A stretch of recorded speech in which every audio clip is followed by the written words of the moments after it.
One thing about me is that when I was a kid, I was raised to be a racist little motherfucker. I use the N-word regularly like the rest of white people in Waverly.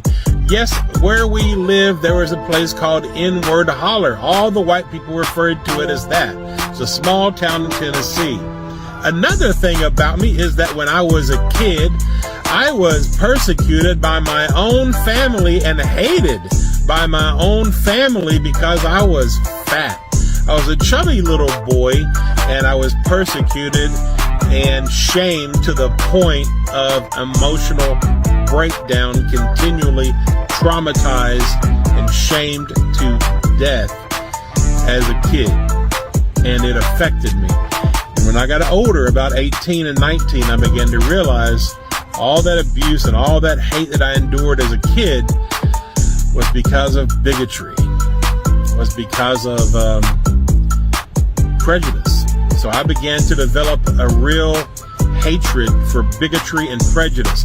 And then a couple years later, I had a black roommate in Savannah, Georgia at SCAD. It's an art college. 1990. His name was Roy. He didn't trust me because I was white. But one thing about him was I saw his life as a white person.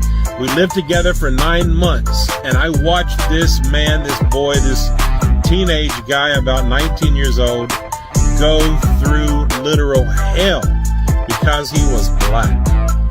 And I began to understand racism finally for the first time.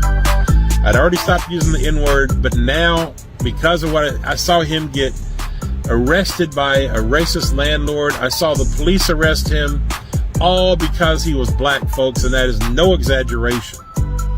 He did nothing except for be black. And he got persecuted on a regular basis in Savannah, Georgia. So because I hate bigotry and prejudice, I began to understand white America is bullying black America, and it's time for that fucking shit to fucking stop. So I became an activist, and I started doing work. I started studying, and I try every day, even today, to keep racism out of my fucking heart. And it's an ongoing battle because white supremacy is all around us. And as white people, we have to continually do the right thing. But I started doing the work, and one thing I've realized is that white supremacy is like sleeping with the devil. Eventually, it comes back to bite you in the ass. And that's exactly why my family hated me as a kid, because racism and any form of bigotry is fucking toxic. And eventually, it turns inward.